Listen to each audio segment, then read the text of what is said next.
The 0-2 pitch, swing and a miss, struck him out. The Philadelphia Phillies are 2008 World Champions of Baseball. Good evening, everybody. Welcome back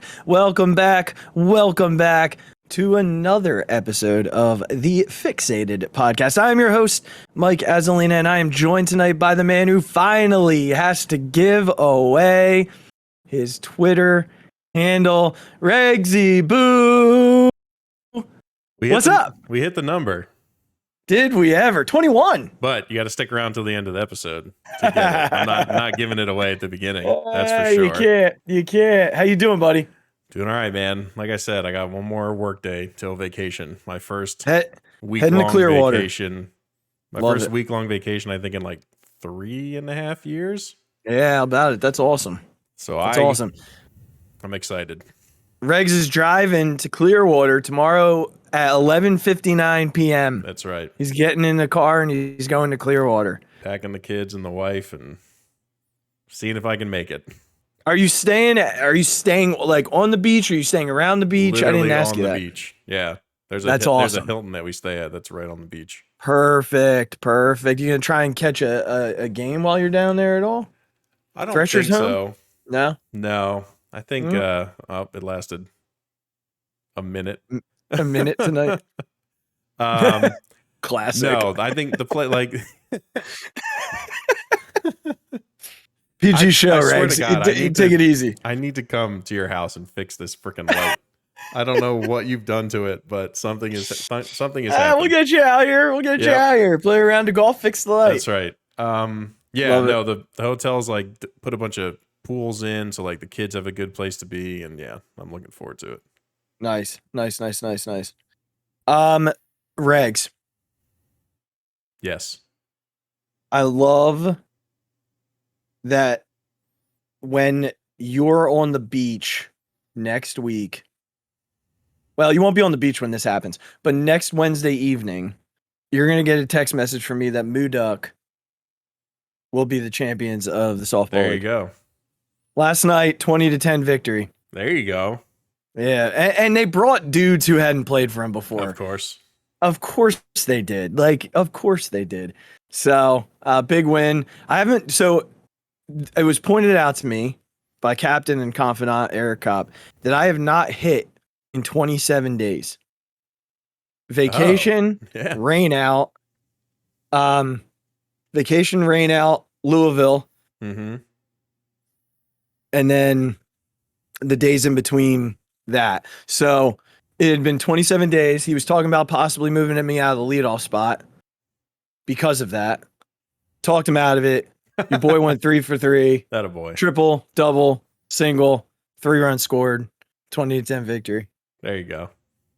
Listen, we're such a good team, though. Such a good team. And honestly, when I say I talked him out of it, I really didn't. I was open to whatever he wanted to do. I was about to say, you're a better team guy than that. Yeah, no, the dude who you would hit there is freaking awesome. So, it doesn't matter. You could put anybody in that spot. Everybody in our lineup's amazing. Girl and guy. So, I didn't talk him out of it, but I think he kind of talked himself out of it.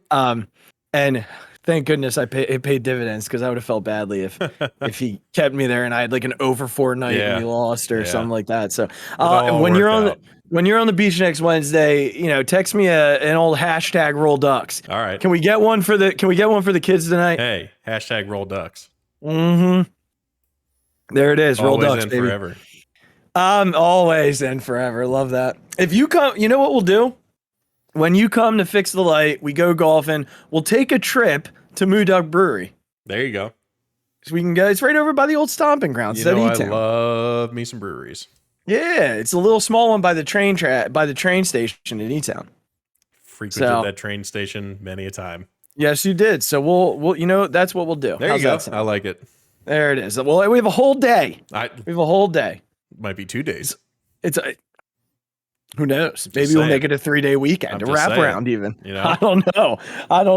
Regz, we're going to keep this episode short tonight. It's been a long day. You'll find out why toward the end of the episode, but we're going to briefly hit on a couple of things as we as we head into the last week of July, and the last week of July is an exciting time for a lot of reasons. Obviously, the trade deadline is rolling around, right? So we're not going to get it too much into the deadline tonight. We're actually going to have a deadline show next week. Sans Regs, I know you're all sad, but we're gonna have a few guests on next week to make it roll. But besides the trade deadline, All-Star Game, and it's also the start of training camp, Regs, for the Eagles. And there's some excitement around the Birds. Some call them the most improved team in the NFL. I would agree with that. Okay. Still with room to even grow. There's potential out there for some other stuff to happen here in the coming weeks. But I don't want to go too far into the Birds tonight. I feel like let's give training camp its opportunity to get started, and then we'll hit that probably when you come back the following week. We'll talk about some training camp stuff, some news that's been reported. Maybe we'll dedicate that show to the Birds. But I don't know, when you were younger and they were training in Lehigh, I know you were from Jersey, but did you ever make your way out to Lehigh to see training camp? So that's the thing. I think I've said this before, but I mean, the short answer is no. But that was mostly because I think I maybe went to 3 Phillies games ever. Okay. Like at the vet. And as I've said before, my parents were not big sports fans outside of college sports. So I grew up mostly watching Notre Dame football and UConn men's and women's basketball were the big sporting events in my house. So like March Madness time, college football time, college basketball time were the big sports in my house growing up because my dad was a swimmer and my mom was a volleyball player. So we obviously were into baseball. Never played football though, as you know. Never played an actual down of organized football, despite my size and many coaches begging me to do so in high school. But I, for some reason, thought as a 6'2" white kid, I'd have a basketball career, which was smart of me, obviously. You were built to be a tight end. I was built to be an outfielder. I should have played baseball my whole life is what I should have done. I would love that. I would have loved that. Yeah. Little left But field, anyway, little so left field action. The first actual Eagles game I ever went to was at Giants Stadium. Okay. Believe it or not. How old were you? I think I was in college.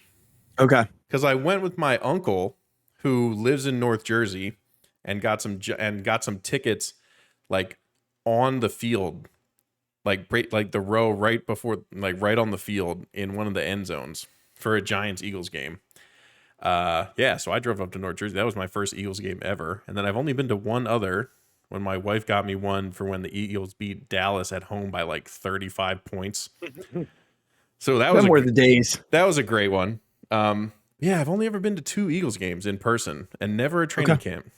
You know when my first Eagles game was? Hold on. 1993. 2020. Wait, was it 1 or 2? I can't remember if it was before or after the New Year's. This past season, I'd never been to a regular season Eagles game. That's amazing. Isn't that crazy? With all the people you know, you haven't been offered to go to an Eagles game? Well, here's the thing. I've been offered many times, but Regs, if there's one thing you know about me, it's I'm very superstitious. That's true. So going to a game for me is very difficult to do because I feel like my superstitions all dissipate, right? Like they don't actually exist when I'm not in the stadium because I can't have my rum and Coke sitting on the ledge of the TV stand and I can't have the remote just slightly turned so that it's facing the television and I can't be sitting right in front of our ottoman. So it's now you'll picture that every time you watch an Eagles game.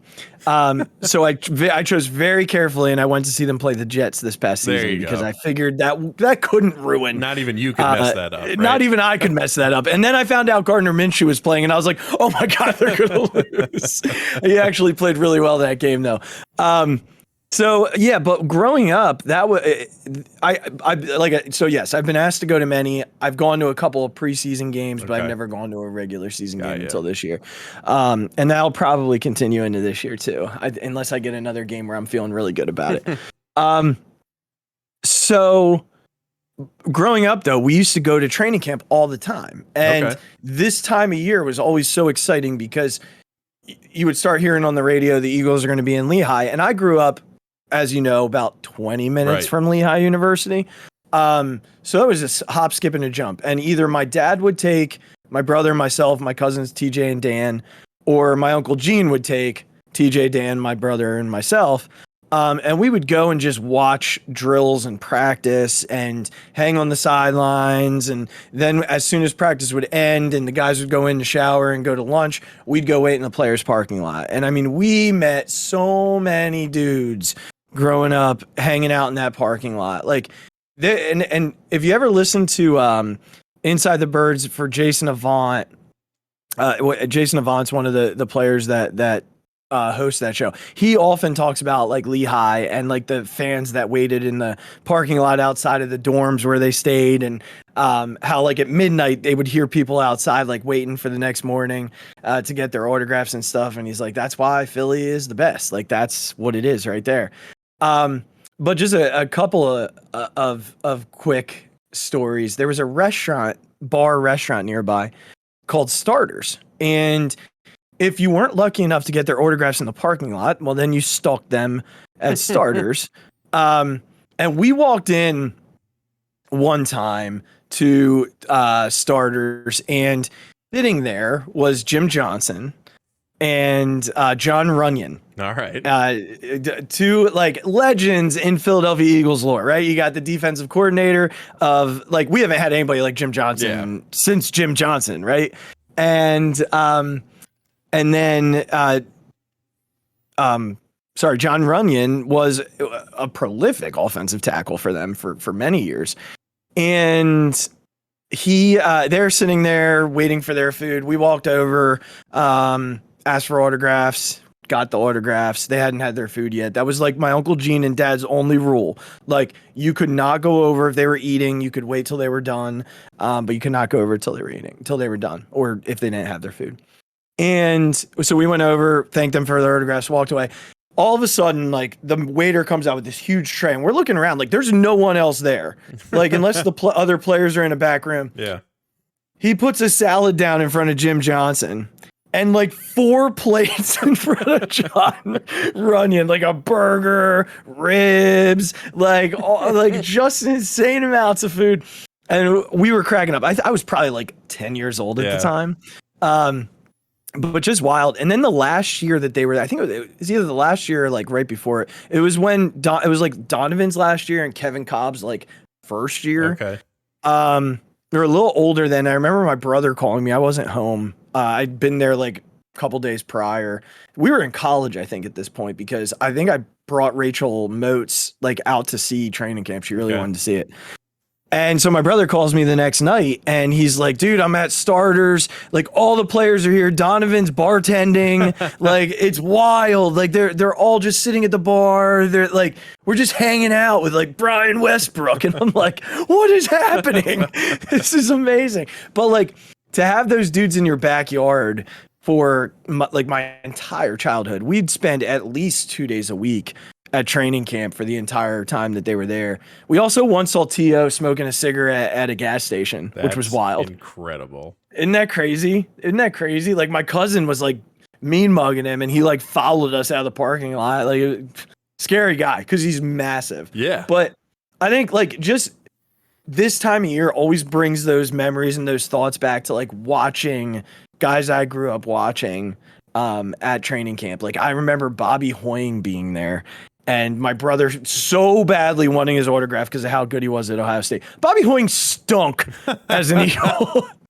He was so bad. But I remember like Doug Peterson, and I remember Donovan's first year and how big of a deal that was. Met Donovan a bunch of times. Couldn't have been nicer, more gracious as a young fan. Like, always willing to talk. And every day they did like position group autograph sessions. Mm-hmm. So like, you would always try and make it so that you were there for like the receivers, or like at that time you went for the offensive line because their offensive line was ridiculous with like Trey Thomas and like John Runyon. Like, they were loaded. Or like the linebacking core. Certain years, if you got the secondary, which was really hard because they only did it like once every 2 weeks, but it was like Dawkins and Taylor and and then there were the days of Lido. Like, oh, it was just like meeting all your childhood heroes. So I'm excited for training camp. I think this team's going to be exciting. But we're going to talk more about training camp in a couple of weeks. Once we have a couple of weeks under the belt, we find out how guys are really doing, and not just like the rumored source stuff that we talked about last week. Yeah, the mystery tweets. But on a scale of 1 to 10, Regs, just so we can jump to our next topic. How excited are you about this Eagles season, and maybe like one player that you're excited to watch? Because they've got a bunch of new faces. So give me a number and one player. I'm excited. I'm trying to temper my excitement because hashtag classic Regs. I know, right? And only because I think this Philly season, crushed my hopes and dreams is really what happened. Easy. Still in it, baby. I know, but the beginning of it crushed my hopes and dreams with how hyped we got before that started. So my expectations are like as good as last year, but a little bit better is where I'm firmly planting my expectations. And I want to see Devontae Smith just absolutely.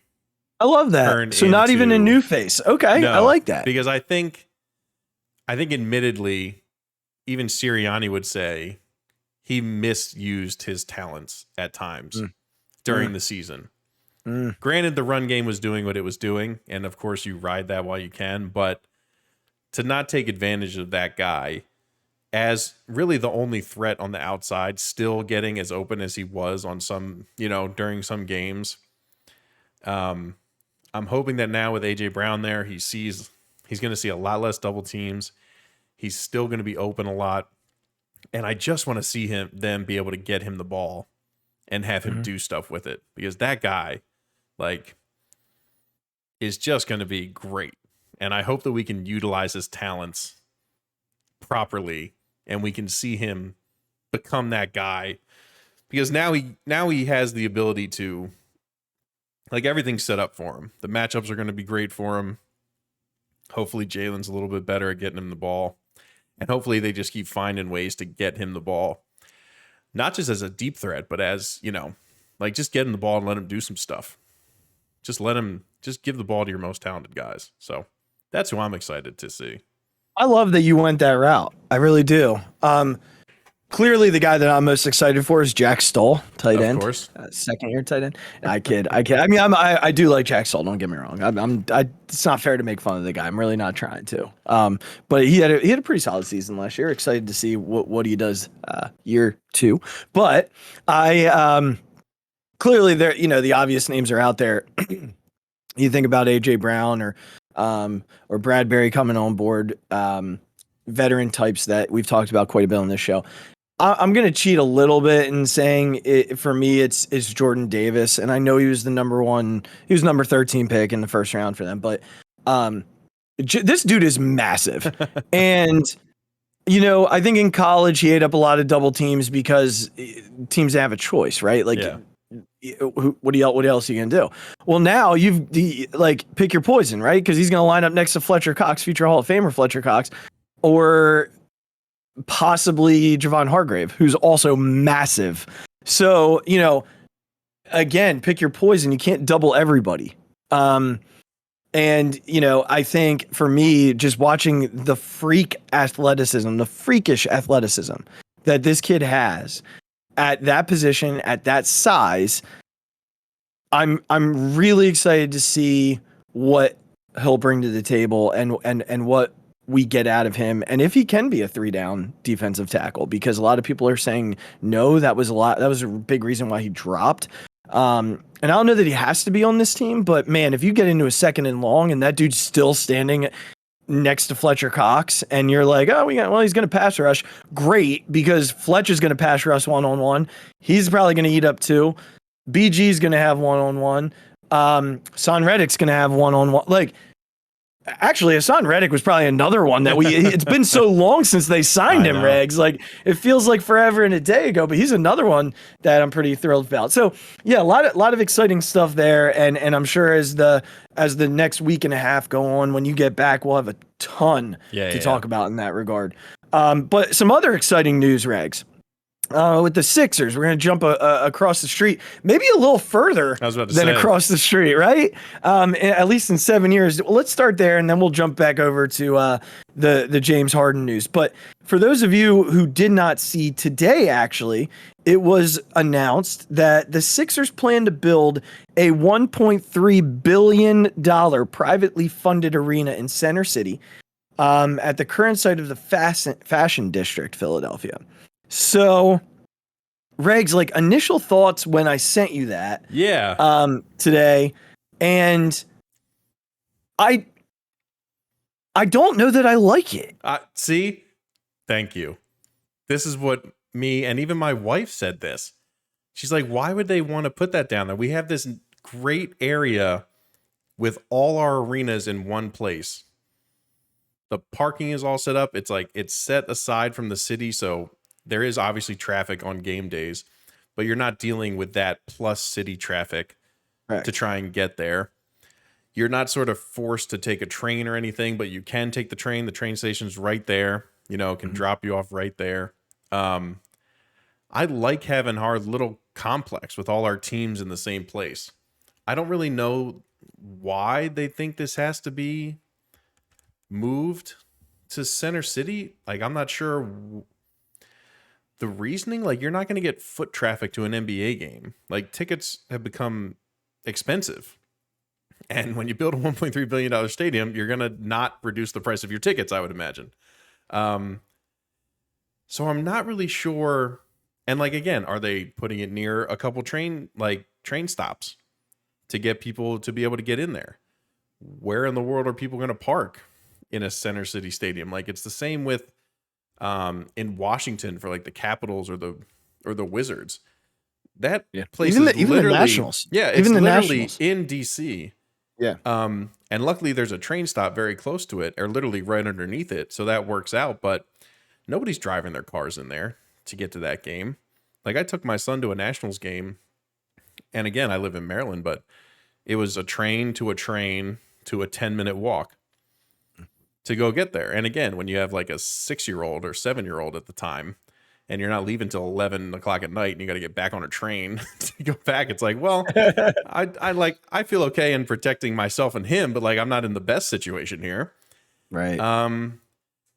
So I think on the flip side, I think it's great because that we need an updated basketball arena badly.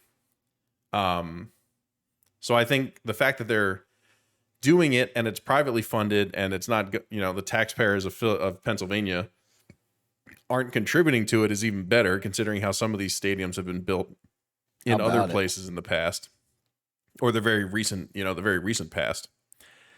So I'm very happy that they found that investment, and are upgrading the stadium. I don't like the move. I don't like where they're putting it, and I don't really understand the rationale behind it. Yeah, so I agree with you in the sense of I love having our stadiums on one spot. Like, I've done a couple of times, or I've had a couple of situations where I've gone Phillies game to Sixers game. Yeah. And I enjoy that. I do have a theory though. And we actually talked about this when we golfed. They talked about a basketball only facility, right? Yeah. Is this like potentially like a WNBA scenario where you get the basketball only arena? Because you can't really have 3 teams scheduled to be playing at the same time. Like, is that possible in like to look at it from that perspective? Like, they can't have the WNBA doesn't play at the same time as. No, yeah, the seasons are different. Seasons are different. So I guess my theory gets thrown out the window there. But I was thinking about that this morning. Could that possibly be the reason why? But I think if there's any overlap, it's very slight. I think with the three, if you throw the Flyers into that. Yeah, I don't know, man. I don't know the rationale. I don't understand why. I mean, I also think about, and again, we're 7 years out from when this happened, so hopefully things have turned. But the crime rate in that part of the city is scary too, right? Yeah. Like, so, that makes it a little bit nerve-wracking, like you mentioned. And again, you have to think that this comes with a buildup of the area around it.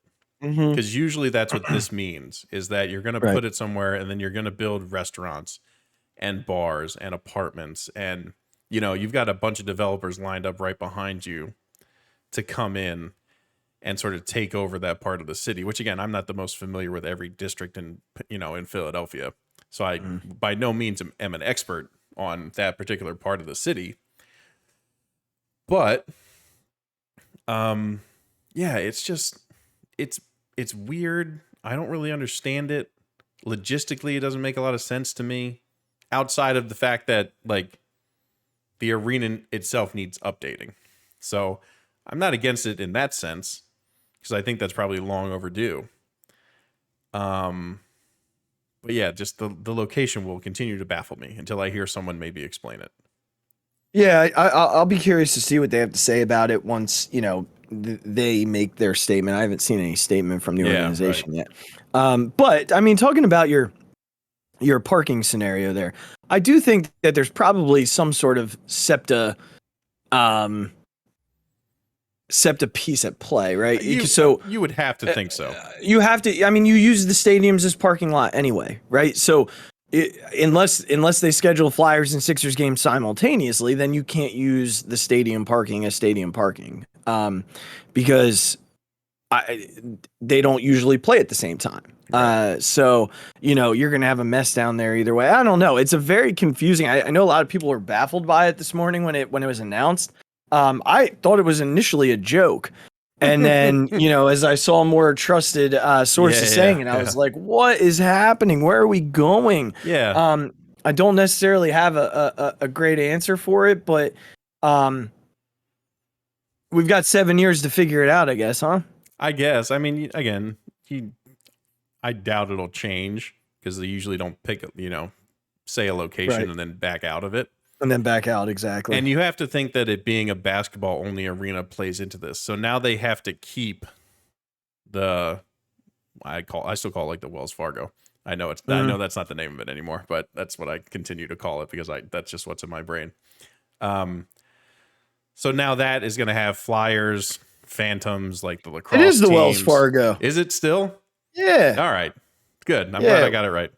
I thought I misheard you for a second. I was like, wait, did he just say it's not the Wells Fargo? I don't know. Yeah, no, it's still Wells Fargo. Okay, that's good.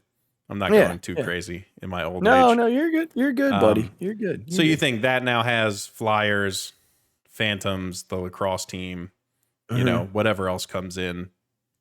Yeah. That's there for that. But again, it's just weird. It's weird. It's still the oldest stadium out of the bunch that we have. Yeah. And it's I don't know, weird that it's going to be like, does Villanova play there now? Does Villanova get to play in the new stadium? Do they play at the Wells Fargo? Yeah. All those things. It's just what about I don't know. It's just that's a great question. Until I hear some rationale, I'll continue to be befuddled. Befuddled. What a great word. Thank you. What a great word. I'm so happy about that word. We were not befuddled last night though, Regz, because last night James Harden took a deal. And I think if both of us, if you were to ask this question when we did the trade deadline show with Banksy on it, if you would ask the question, will James Harden take a pay cut at the end of this year? All three of us would have said absolutely not. Yeah. Because he doesn't present as the type of guy who's going to do that. Let me just announce the deal real quickly. So the deal initially announced was a 2-year, $68.6 million, including a player option to return to the Sixers. Sources told Adrian Wojnarowski. Love Woj. So then Woj drops a second bomb to that, not long after, and says that he will make $33 million this coming season, 22-23, and has a player option for $35.5 million in 23-24. He can move right back into free agency next year if he chooses to. So basically what happens is the Sixers now could use their mid-level exception on PJ Tucker, the biannual exception on Daniel House. But here's the interesting part. They still have room because of what he did.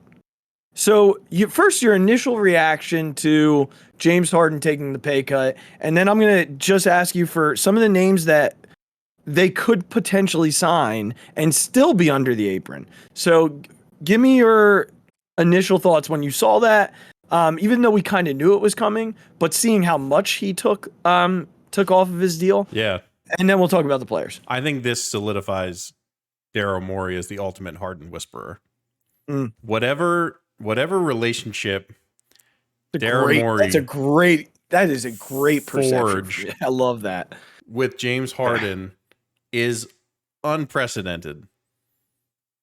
It's just something, again, like you said, this is not a guy who would do this for anyone besides this one person.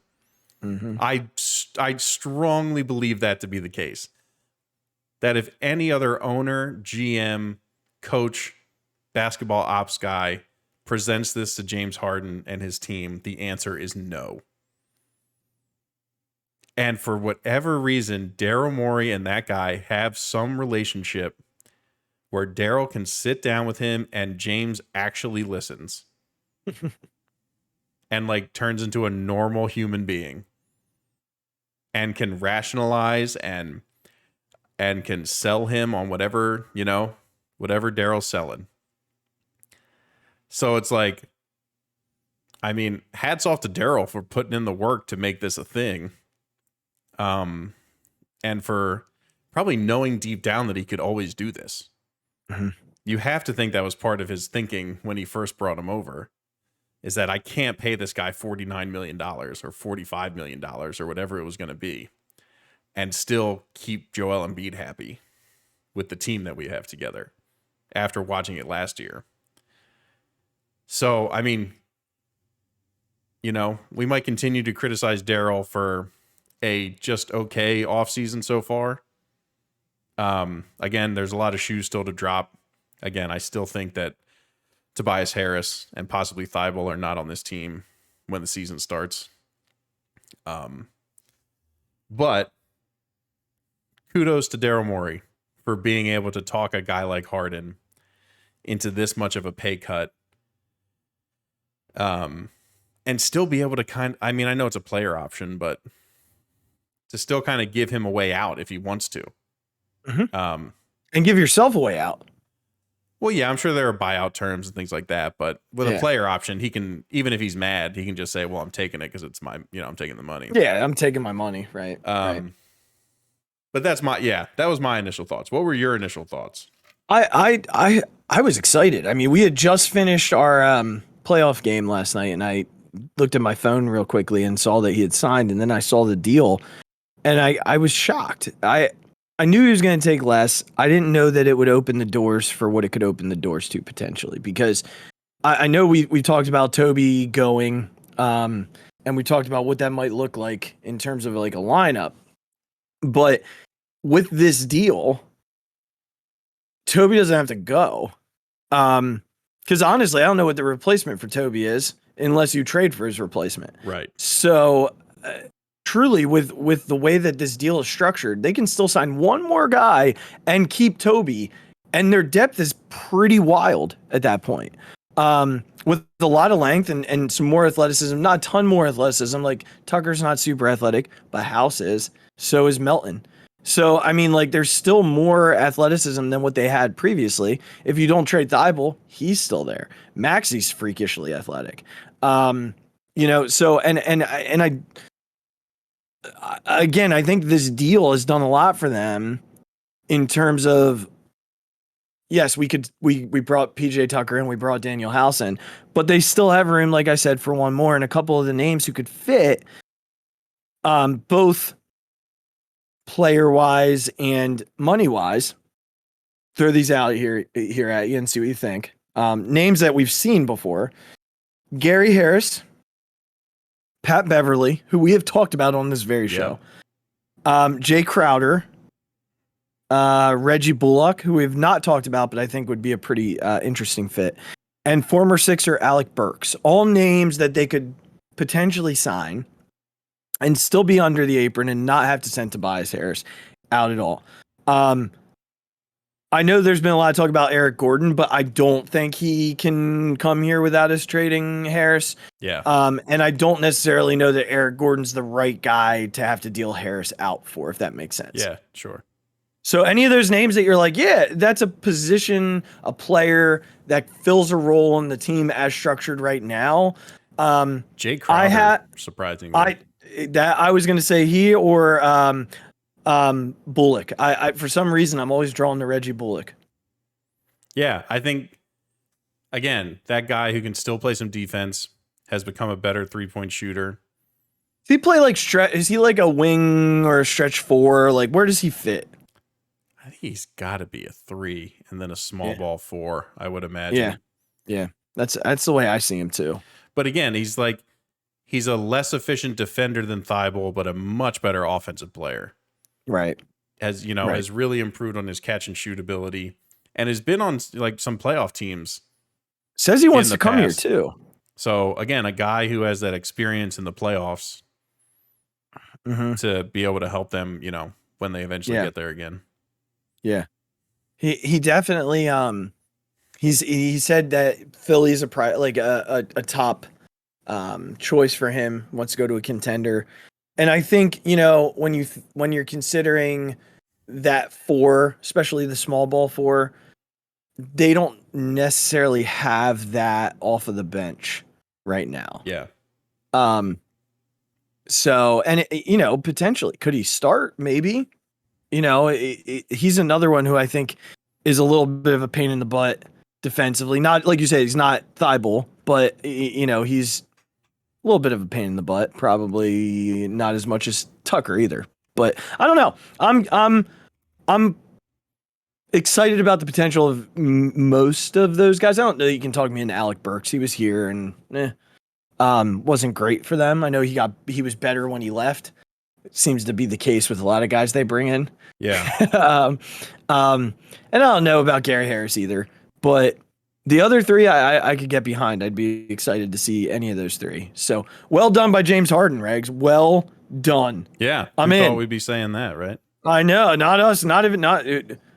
Look at us. Who would have thought it? Puff agrees. Puff agrees. Okay, Regz, let's jump back across the street. There'll be plenty more of Sixers news to talk about, I guess, in the coming weeks and in the next 7 years, apparently, as well.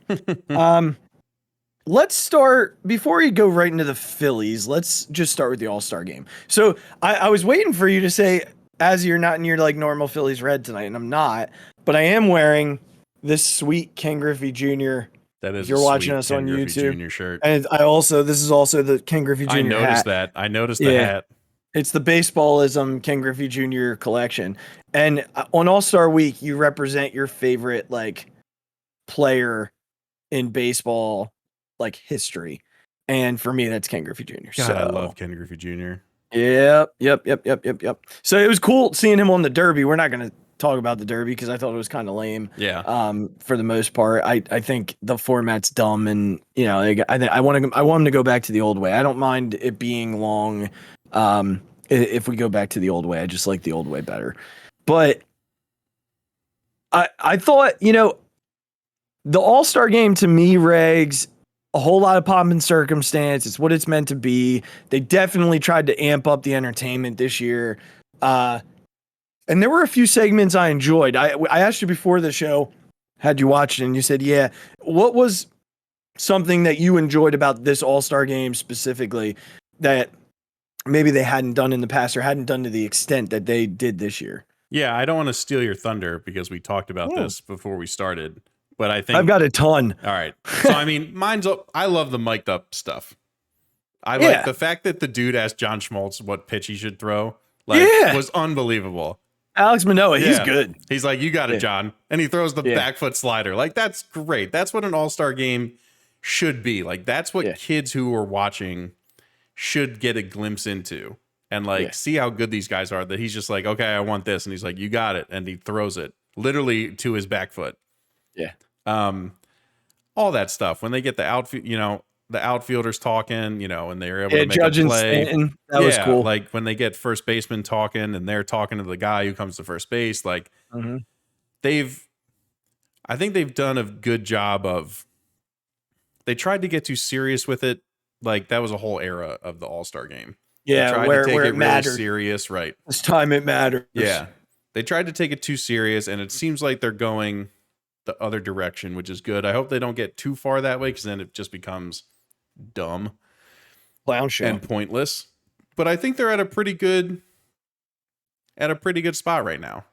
Mm-hmm. I think they're leaning into the mic'd up stuff and all that. So yeah, there were two spots that I enjoyed immensely. One was when David Ortiz went through the dugout and started talking to everybody. Yep. I'm not a David Ortiz fan. Like, I'll be totally honest with you. I don't really like the guy. But I thought that was really funny. And what I wish they would have done, and hopefully they'll do this in the future, is give the mic to a player on each team and let him walk through the dugout and interview other players. Because I would really enjoy something like that if, Clayton Kershaw had the microphone and walked through and like talked to everybody, or like Garrett Cole did it. I also, so this one I just thought of when I said the name. It wasn't the original one that I was going to say, but when they had Max Fried and Garrett Cole talking back and forth. Oh yeah. And they were like, he's like, you ever poke one? And they were like, he was like, nah, man, but I hit a walk-off. And he's like, how about you? He's like, yeah, I hit 3. They like took over the inning. Yeah. I was cracking up. I was sitting there. This is awesome. And again, like, yeah, they've done mic'd up stuff where they just talk to one guy, but like having two dudes across the diamond talking to each other and pretty much take the inning over was sweet. And I think the last one, and probably my favorite part of the night, was when they had Trevino and Cortez, both of the Yankees, talking to each other while he was pitching to them. Like, they were literally communicating with one another through the microphones, and they decided to just call the inning back and forth. So the catcher called a pitch, so Trevino called a pitch, then Cortez called a pitch, and like back and forth and back. I just thought that was really cool because they were like in each other's heads. And that's the stuff that like the 162-day grind we don't get to see. And then Trevino kept his mic on to hit the next inning, and he got a hit. I was so happy for him. Such a likable dude. And again, like Yankees, you don't say that a whole lot, but he's Stanton and Judge, like that was a super fun inning. Like that was likable. So I know I definitely know there were people who didn't enjoy it as much, but I thought this is the type of thing that baseball needs so desperately. What's not to like? So desperately. Like, you really need them to be trying their asses off. Like, I think your traditionalists just don't enjoy it, unfortunately. Just don't watch the All-Star game. I agree with you. I agree with you. I sat down hoping for an entertaining game. Exactly. Was it an entertaining game? Not really. 3-2. I mean, but like, was it entertaining? Absolutely. Yeah. Like, absolutely. Again, I loved it. What is going to keep people watching a 3-2 baseball game? Not the casual fan. Not the casual fan. Besides that kind of stuff. Mm-hmm. Because like the interviews in the on deck circle, that was hilarious. When they asked Ohtani, first pitch swinging. Yeah.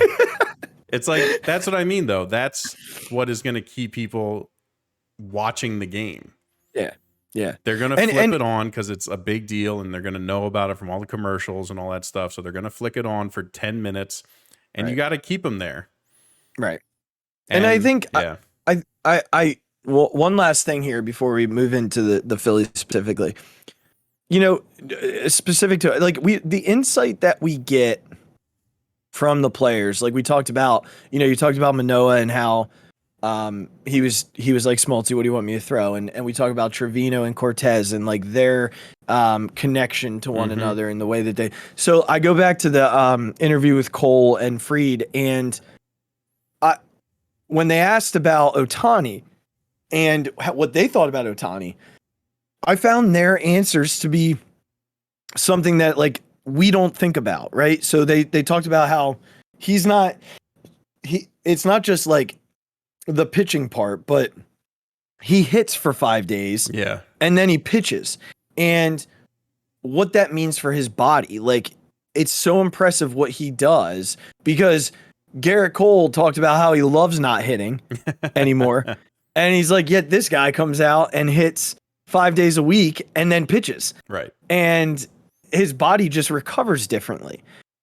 And that's not something I'd ever thought about before. I was like, well, I mean, whatever. Like most of these guys could probably do it if they really wanted to. He just always hit, so he's good at it. Pitchers just aren't because their focus has always been pitching. Mm-hmm. Well, I don't know that that's as much as what they're saying, Regz. Yeah, like right. the grind of a major league pitcher is, and he runs the bases. Yeah. Like, Yeah. you know, like he runs the bases four days out of the week and then pitches on the 5th day. Yeah. And honestly, I don't know if he hits when he pitches. I don't follow closely enough to know that. I don't follow them closely enough to know that. But their insight into that was interesting to me. And I say all the time, baseball is the hardest game to market because your stars only appear maybe maximum of 8 times in a 9-inning game. So less than 1 time an inning. And it's hard to market, and if you can do more things like that, and no, you can't mic up pitchers during a regular season game. But yes, you could absolutely, what ESPN does on Sunday Night Baseball, miking a guy up once a game, I'll watch that inning every week. I watch that inning. And if I know there's more of that, as a casual fan, I'm probably watching more games. And even as a hardcore fan, it's like, of course I would want to hear what Garrett Cole and Max Fried think about Shohei Ohtani. They have a perspective that I will never have. Right. Even you, who's even more into like the minor league stuff and everything like that. It's like, oh my God, your brother's calling me. That's hilarious. Oh boy. That's ridiculous. Is he alive? Like, should I be concerned? I mean, it's been a rough day for him. He's fine. You know what he wants? You know what he wants? What? He wants you to say you're calling it. He's calling you on the show. Joseph, we get it. Should I answer it and just be like, Joseph, we are recording right now. What are you doing? Please do. Oh, Please he just do. hung up. Damn. If he calls you back. All right, I'll answer. If he calls you back, we'll do it. Joseph, you should have held on a little bit longer. But it's like, go it's ahead. like that perspective, right? Those guys have a perspective on that none of us will understand while we sit on our couch or sit in the stands. Sure. That's why it's cool to hear that from the guys who are actually out there doing it. Of course, we think he's a freak because he is, but to hear those guys talk about it, it's a completely different world and a headspace that they live in. So it's really cool, not just for casual fans, but for also people who follow it all the time to get that perspective. Yeah. Well, it was fun. I felt like from a diehard perspective, it was a blast. Yeah. And I always like this time of year for the AllStar Game. I also like it because of the draft. I know it's not a draft that we often talk about, but I do enjoy the Major League Baseball draft. I was pretty much on a flight the entire time that it was happening, at least the first round. We were about to board when the Phillies took Justin Crawford in the first round. So, Regz, I know I texted you. I was kind of upset that we didn't get my boy Drew Gilbert. Yeah, you were. But what I'm going to say is they went with potential, right? So, they went from the side of we're going to go, and they didn't have a lot of slot money to go with. There were certain guys still on the board, like Collier was still on the board, who a lot of people really like. But if they picked him there, they would have used a lot of their slot money and wouldn't have been able to spread it out over the rest of the draft. So this is a kid who has the major league pedigree. His father's Carl Crawford, and Carl Crawford was a good player for a long time in this league. And when you look around the league right now, some of the best players in baseball are kids of former players. Literally. Right? So Fernando Tatis Jr., Vlad Guerrero Jr., Bichette, Biggio, like there's dudes all over the league right now that have the pedigree. So they definitely took, this is a risky pick. The bat isn't necessarily there quite yet, but the dude can fly and has potential to be an elite center fielder defensively. If the bat comes along, then you're possibly looking at a 5-tool type of player. I don't know that the power's ever going to get there. Crawford's power was pretty good for a top of the order bat, and I always enjoyed watching Carl Crawford play. There were many years at the deadline that I wanted Carl Crawford. So I as far as the whole draft, we're not going to go through every pick, but this was a classic Phillies draft with a lot of projectable things. a lot of projectable bats, a lot of projectable arms, but a lot of risk. A lot of risk. The arms they throw hard. They throw maybe one breaking pitch that spins a lot.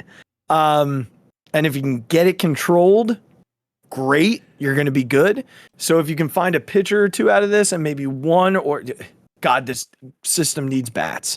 So do you feel any better about this type of Phillies? I'm using air quotes for the folks listening at home and not watching the YouTube video, but this kind of Phillies draft, given where the player development department is now than what it was? So it's interesting that you asked this, because this is the ultimate draft of like, trust us, we've got this. Yeah. Like, that's what this draft is.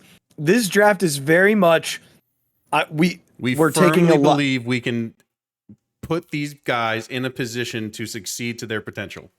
That's what this draft is. The problem, Regz, is that they have not done that with a lot of guys. Right. I think about Ethan Martin, who they took, it was either last year or the year before, but he has not gotten better. He's still relatively young, so I don't want to just close the lid on him. But then I look at a guy like Bohm and I look at a guy like Stott, and I don't know that they needed a ton more development just because of where they came from originally anyway. But like, I think they're both going to be okay, but we need to start developing some talent, because right now we're just throwing money at problems. Yeah. And you cannot do that sustainably. So, they took an outfielder in the third round too. They didn't have a second round pick, but they went back-to-back outfielders. So they went back-to-back bats. And it's Gabriel Rincones is his name. And he was an outfielder from Florida Atlantic, left-handed bat, slashed in his career 346, 451, 658.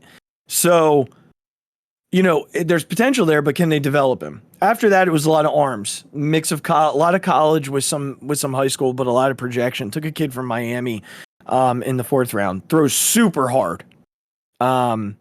Super hard.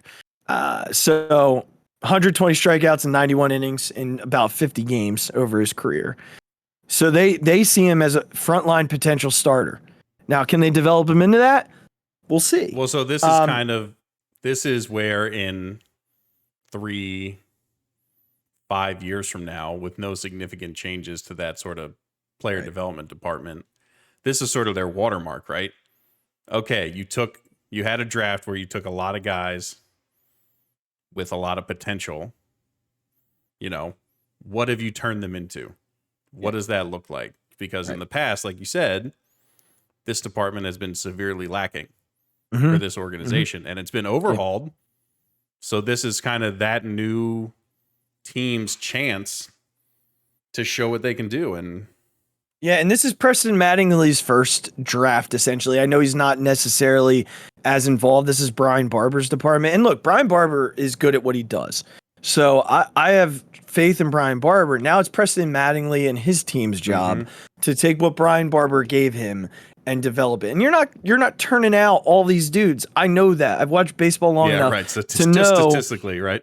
Statistically, you're not turning out 19 dudes to be big league ball players. But in a major league draft, if you can turn out 5 or 6 to be good big league ball players, like, you get that 2008 to 2011 sort of run, 07 to 11 run, right? Like, they turned out Utley, Howard, Rollins. They turned out Chooch. They turned out Burrell and Hamels, like Madsen. Like, you turn out a bunch of these guys. I'll even throw Victorino in there because he came over as a Rule 5 pick and developed a little bit in the system. So, like, you turn out these guys, and that's how you win, because then all you have to do is supplement. You put in a guy like Pedro Feliz, Jason Worth. You put in a guy like Brad Lidge, and all of a sudden, you're a championship contending team. What's happening right now with the Phillies is the opposite. Right. They're throwing money at all these holes, and we'll just put Bryson Stott here, and Alec Bohm can play here. And, we do have Aaron Nola, but we got to get Zach Wheeler, and now we got to trade for a starter because Zach Eflin's always hurt. So they do need another position or two to kind of start filling in from the system. And again, and Reese Hoskins, another example, like he's on this roster and he's homegrown. So like Derek Hall, like you can churn these guys out. I think Derek Hall's a great example of player development. So we'll see what happens. I don't know, Regz. I want to be happy about it. I want to be fine with it, but I'm nervous. That's probably the best way to describe it. I think that's fair.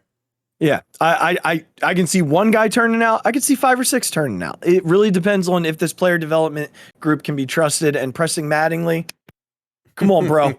Come on, bro. Don't let us down. Don't do it. Speaking of let us down, Jonathon Papelbon's stupid comments this week, real briefly. I was about to say, this is going to be a quick one. Yeah, we're not spending a whole lot of time here because he's a jerk. Can we just summarize it quickly for everybody? Yeah, he basically came out and talked about how Puff hates it. He talked about how this organization is always they're always in the wrong. He essentially went back to firing Girardi and they don't have a direction. I don't have the exact quote. I'm trying to pull it up here. I sent it to Regz earlier. Here it is. It's always been kind of chaotic in Philadelphia with the fans, with the players, with the front office. It's like a shit show there.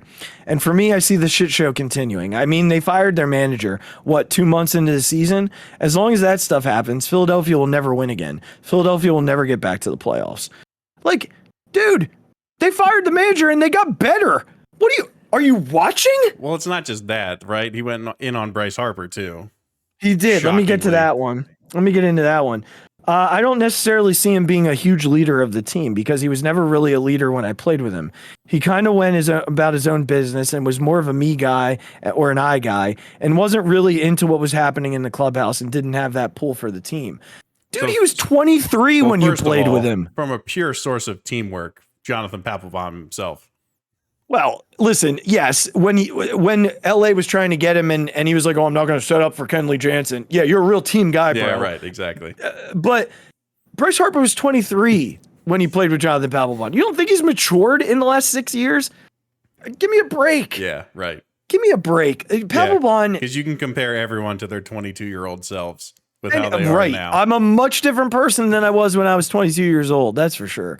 But like, I think to round it out, his comment about the front office is so off base.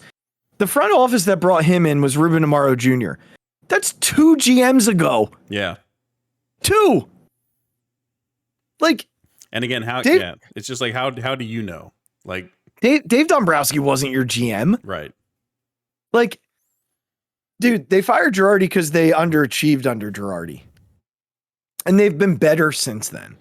Like, why anyone is giving Jonathon Papelbon an interview at this point is like, it was a betting, like, again, yeah, some obscure no one knows about something or other. And again, it became a thing because it got into Philly writers' laps, and so whatever. All right, last thing we're going to talk about here before we go into the Phixated, because Jonathon Papelbon deserves. You know what, Jonathon Papelbon, today you're worse than Brandon Nimmo. There you go. There it is. I'll say it. All right. The last thing we're going to do is go into the ESPN release their midseason rankings for every Major League Baseball team. So I'm going to read real quickly the write-up, and then I'm going to say the grade.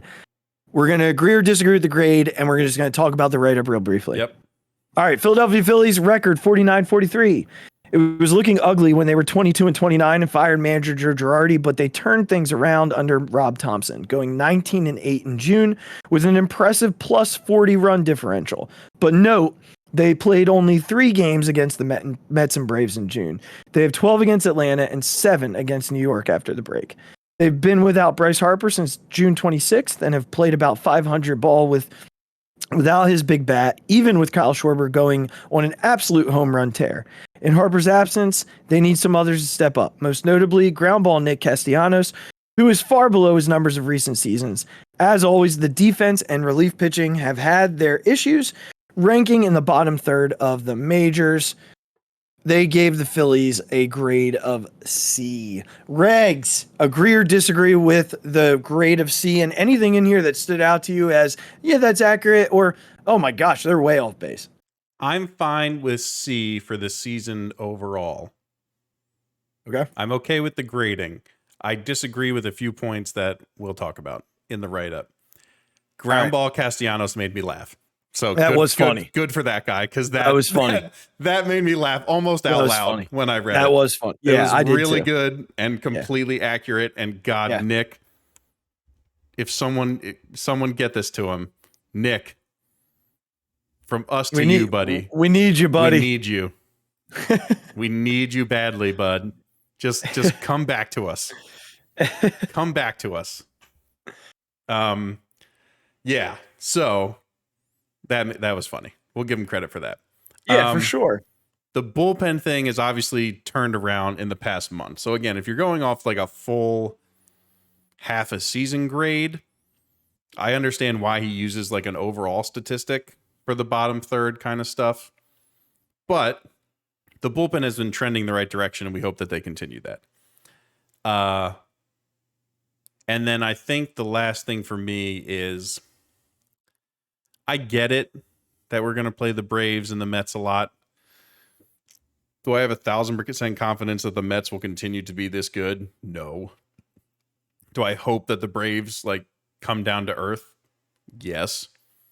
Do I? And then of course I hope that getting Gene and Bryce back will turn our offense around. So just some slight nuance points that I think I'd point out in the write-up. But I think overall I would agree with a C rating. All right, so I disagree. I think the first half's a B, and let me hit on why. The 7 games under 500, buried in the standings, both divisional and wild card. New manager comes in, 19-8 in June. Lose your best player, lose your second, maybe arguably your second best hitter. At the time. Yeah. At the time, yeah. You lose him first, and then what, a week and a half later, 2 weeks later, you lose the MVP. And the much maligned bullpen is actually not in the bottom third statistically, but in the top third, especially over the last month. Yeah. And you know, they've gotten it done where people said they weren't good enough. Starting pitching has been really good. Wheeler and Nola have been absolutely unreal. Suarez and Gibson have been roller coasters, but good enough when they needed him to be. Yeah, Schwarber's been phenomenal. I mean, we cannot say enough about what Kyle Schwarber's done. I think the part in here that drives me the craziest is they've only played 3 games against the Mets and Braves in June. Okay, well, that means that the Mets and the Braves only played the Phillies 3 times too. The Braves, arguably, their run was against nobody even more than the Phillies' run was, because the Phillies beat the Padres 3-4 in San Diego, took the season series from the Cardinals in that stretch, and I'm not quite understanding why that's got to be placed in here. Yeah, I know they've struggled with the Mets and the Braves prior to Rob Thompson becoming the manager. Like, it's a very different team right now. And you said it, they're about to get Gene Segura back. I think the fact that they've overcome what they've overcome to get to the point that they're at, tied for a wild card spot, 7 games under 500, 5.5 out of the wild card, 12.5 out of the division, and here they sit. They're right in it. Like they're a playoff team as of today. So with a very beneficial schedule moving forward. So I don't agree with the rating, and I certainly dislike the Mets Braves comment. And look, the defense isn't good, but Rob Thompson says it every night. If you hit it at us, we're going to make the play. It's when you don't hit it at us that we don't make the play. And I like that. He's realistic about his defense, and he said, it's my job then to get them in the right spots to make the plays. But the bullpen's been rejuvenated tenfold with Alvarado becoming all of a sudden the second best reliever in baseball in terms of strikeout to walk ratio, and I think whiff percentage even too. And you know, moving Knebel out of that role and Dominguez into that role, Hand is kind of that spot area. They get Brogdon back, JoJo's back, like Coonrod's on his way. I mean, they're in a good place right now, and I just think a C is a little low, and I think it's too judgmental about the beginning of the season and not enough taken into account about the last month and a half, because talk all you want about June, they overcame in July. Like, they got beat down 4 straight games and then came back in their house of horrors and got a big sweep when they needed it and put themselves right back in the conversation. And that's not something that a Phillies team the last 4 years does. So I got him at a B, and I'm fair. pretty steadfast on that. I know it's not, I mean, it's a whole letter grade, man. That's like 2 tests worth of letter grade. You know what I mean? So, yeah, I'm excited for the second half. I think we all should be. I think they start off with the Cubs. They have the Braves sandwich in between them and the Pirates. They'll go on the road to Pittsburgh next weekend. And, you know, you do what you should do against the Cubs and the Pirates and take 2 out of 3 from the Braves, and you're sitting pretty, right? Like, we'll do what we always do real quickly. 3 against the Cubs at home, 3 against the Braves at home, 4 against the Pirates on the road. That is 10 games. What do you got them coming out next weekend when they finish up in Pittsburgh?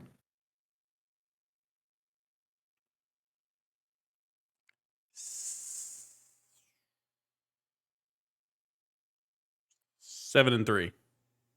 I have 8-2. I got a loss in Pittsburgh. I got a loss against the Braves. I got them sweeping Chicago coming out. Yeah, I kind of am going 1-1-1.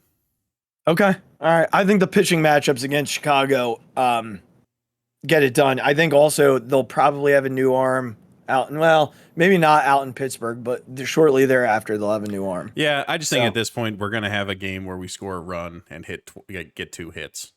Like, it's just a thing that's happening like every series. So again, unless it's like Nola or Wheeler pitching and they can somehow, claw like the team out of it. Yeah. It just seems to be happening too often at the moment. So until we get like a Gene and Bryce back, I'm gonna. One more thing. I didn't write this down. I didn't warn you about it before, and it just came to my head. One bold prediction for the second half of the season.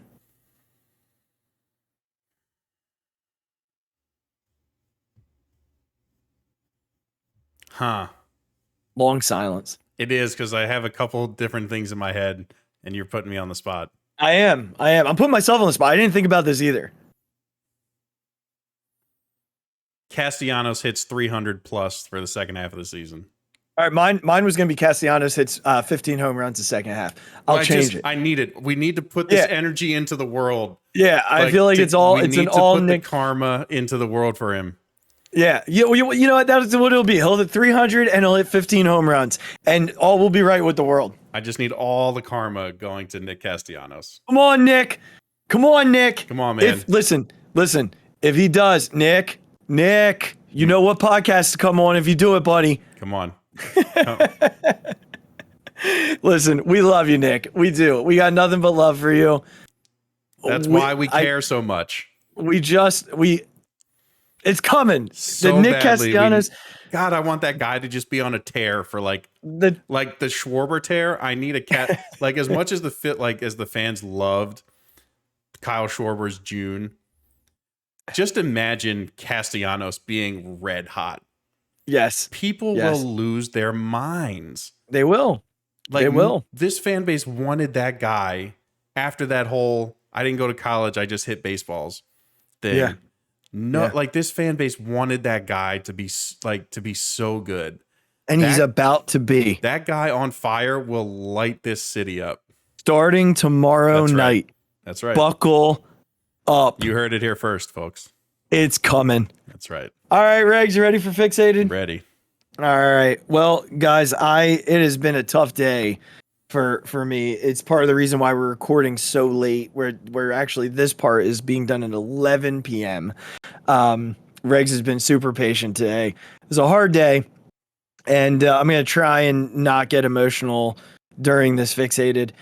For those of you that are pet owners, dog lovers, you'll understand what I'm about to say as I go through the next couple of minutes. So 13 years and 9 months ago, we, my family, my brother, myself, and my parents, we decided it was time to get a new puppy. We hadn't had one for like 2, maybe 3 years. And we went to my brother's now ex-girlfriend's house. They had a litter of yellow labs, and we walked in and we walked up the steps, and this one little yellow lab walked up right up to me out of the pack. They were all eating, and he was like, screw it, and walked right up to me. And I picked him up, and the rest, as they say, is history. And Tugger became ours, named after the great Phillies reliever, Tug McGraw. And, over time, and by time, I mean within like the first week, a dog just becomes immediately like part of who you are. And they pretty much embed themselves into your family and your friend dynamic, and pretty much everything, every part of your life, they become part of. And Tugger, probably more so than any dog I've ever had, in such a brief period of time became that. He greeted every single person that came through the door, sometimes a little too excitedly. He's knocked a few people down some steps in his day, and knocked people down in the backyard many a time. And, I probably shared more French fries with that dog than any dog I've ever owned too. He was really special, throughout the last 14 years, he's seen our family through a lot of crap. He's seen my brother through some really challenging times. He's sat with my dad after surgery upon surgery, and many a late night cigarette on the patio. He's taken over 5,000. I did the math the other day. He took over 5,000 walks with my mom in his life. They walked pretty much every day for his entire life until like the very end, like the last few months. And that dog, no matter how long it was between my last visit and the next visit, was always so excited when I walked through the door. It was like I never left, or he didn't realize that I left. And there aren't many, people that give you that kind of a feeling when you walk in a door. And I mean, you guys even got to know him over the years, coming to the house and seeing my parents, and he'd be there, sitting at the top of the steps or laying at the top of the steps or out in the backyard. He kind of just became a staple of our house. I guess like 15 years does that. And so over the last few years, Tugger's kind of gone downhill, like health wise. He's had a bunch of surgeries, and finally, my parents got to the point where they said, it's not fair to him. We're just doing this for us now. Like, we're just keeping him alive because, we want him here. And he's been with us for 14 years. He's given us everything. So today we say goodbye to, I'd argue, one of the best friends I've ever had. I mean, your adult life, you tend to make the friendships that are going to last pretty much the rest of your life. And Tugger became my best friend and brother when I was 21. And, he was part of my classroom when I taught. My kids knew every Tugger story that there was. I had a stuffed animal that looked like him, and I'd send him home with a different kid every day. We had to wash that thing a lot, but they loved Tugger stories. I mean, they loved any story I could tell them about him. And he just became part of my life, even 100+ miles away. So, I often tweet things about dogs, and I end it with, we don't deserve them. And I can certainly say without any doubt in my mind that I didn't deserve Tugger and his love. And, it was really hard saying goodbye to him today.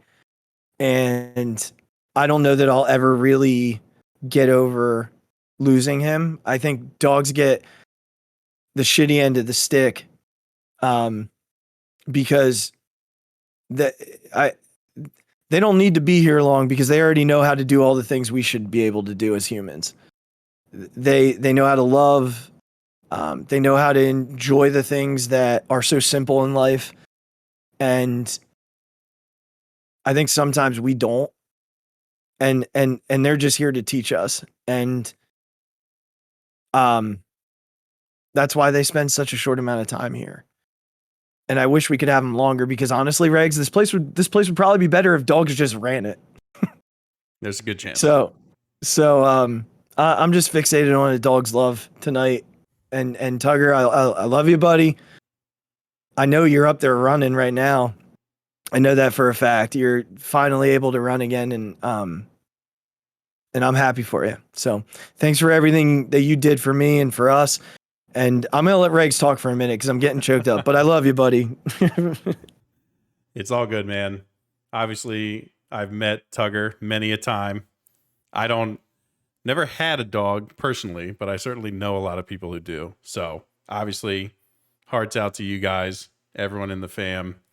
Obviously, it sucks now, but like you said, you'll remember all the good times, and so will everybody else. For sure. So for sure, yeah, for sure. So, all right, man. Well, hey, thanks for giving me that breather. I needed a heartbeat.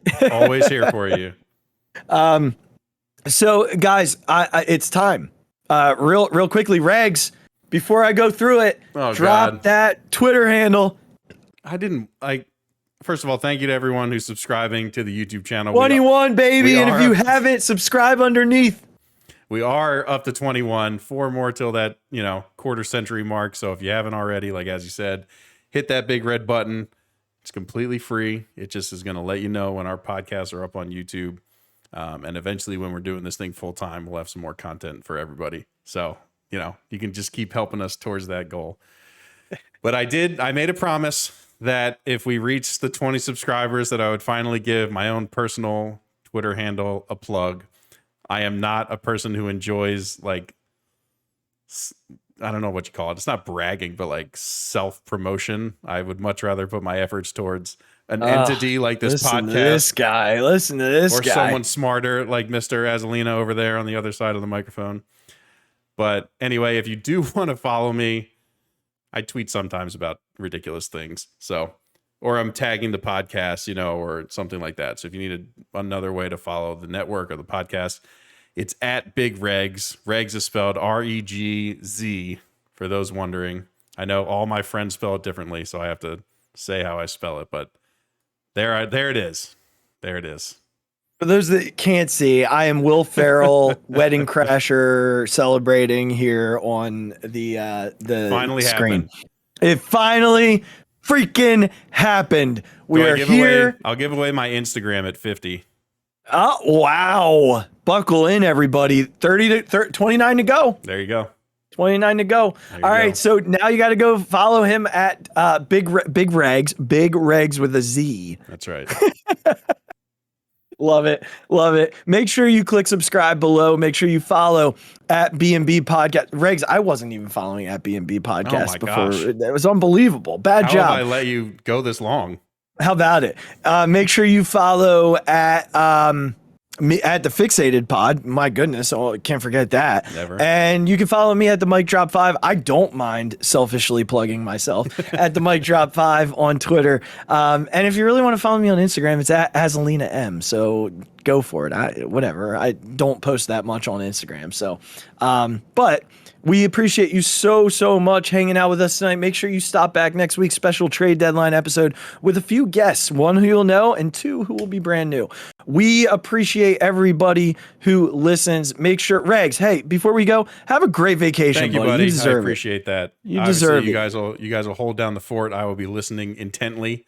Yeah, for when that comes out. So for sure. Yeah, for sure. So make sure you check it out next week. And in the meantime, take care of yourselves. Be good. Most importantly, be kind. We love you. Take care. Thanks, everybody. Oh my God! Deep to right field, way up there and way out of here. The Philadelphia Eagles are Super Bowl champions. Eagles fans everywhere. This is for you. The 0-2 pitch, swing and a miss, struck him out. The Philadelphia Phillies are 2008 World Champions of Baseball.